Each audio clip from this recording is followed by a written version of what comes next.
Assalamualaikum warahmatullahi wabarakatuh.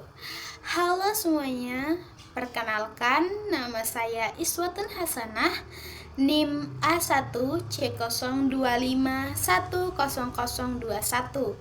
Saya dari kelas A2 Akuntansi. Di sini saya akan menjelaskan terkait dengan materi penyusutan, yang dimana video ini saya buat untuk memenuhi tugas remedi pada mata kuliah Akuntansi Keuangan 1. Penyusutan merupakan proses pengalokasian harga perolehan suatu aset tetap menjadi beban selama masa manfaat aset tersebut.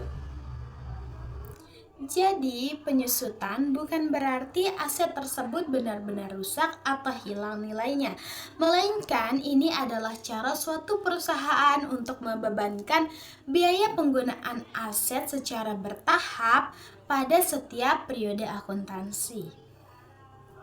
Dengan adanya penyusutan, maka laporan keuangan dapat menunjukkan nilai aset yang lebih wajar serta dapat mencerminkan biaya penggunaan aset dalam menghasilkan pendapatan.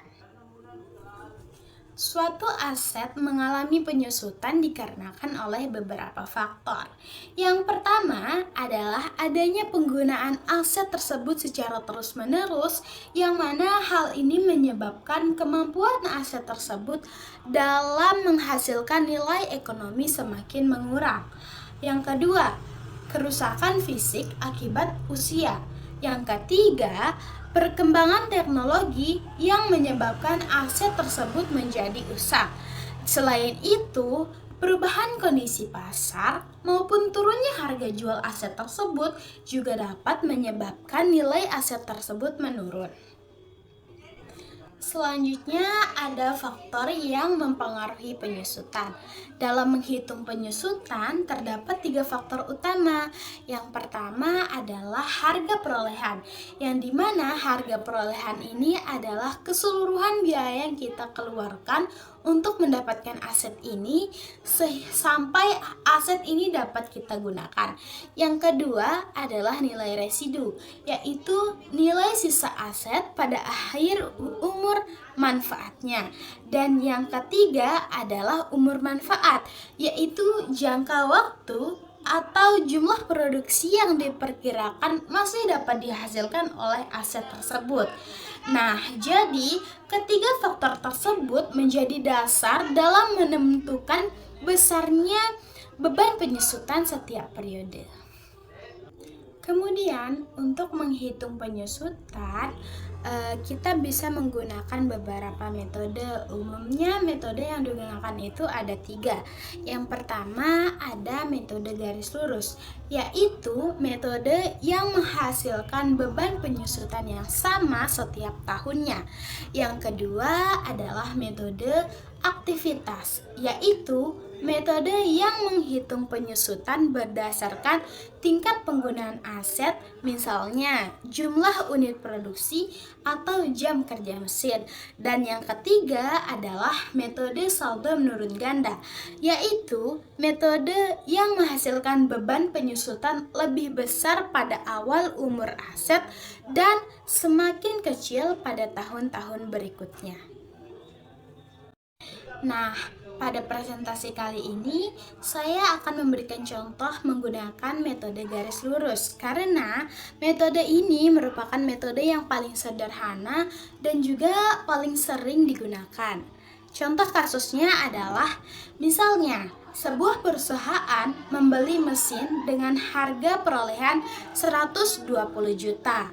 Nah, mesin tersebut diperkirakan memiliki nilai residu sebesar 20 juta dan umur manfaat selama 5 tahun. Maka, beban penyusutannya dapat dihitung dengan rumus harga perolehan dikurangi dengan nilai residu, kemudian dibagi umur manfaat. Sehingga perhitungannya adalah 120 juta dikurangi dengan 20 juta sama dengan 100 juta. Kemudian dibagi 5. Sehingga diperoleh beban penyusutan sebesar 20 juta setiap tahunnya. Artinya, setiap akhir tahun perusahaan akan mengakui beban penyusutan sebesar 20 juta rupiah. Setelah menghitung penyusutan, kita akan membuat jurnal penyusutan. Nah, dari perhitungan kita tadi, jurnal yang dapat kita buat adalah beban penyusutan mesin sebesar 20 juta di sisi debit dan juga akumulasi penyusutan mesin sebesar 20 juta di sisi kredit.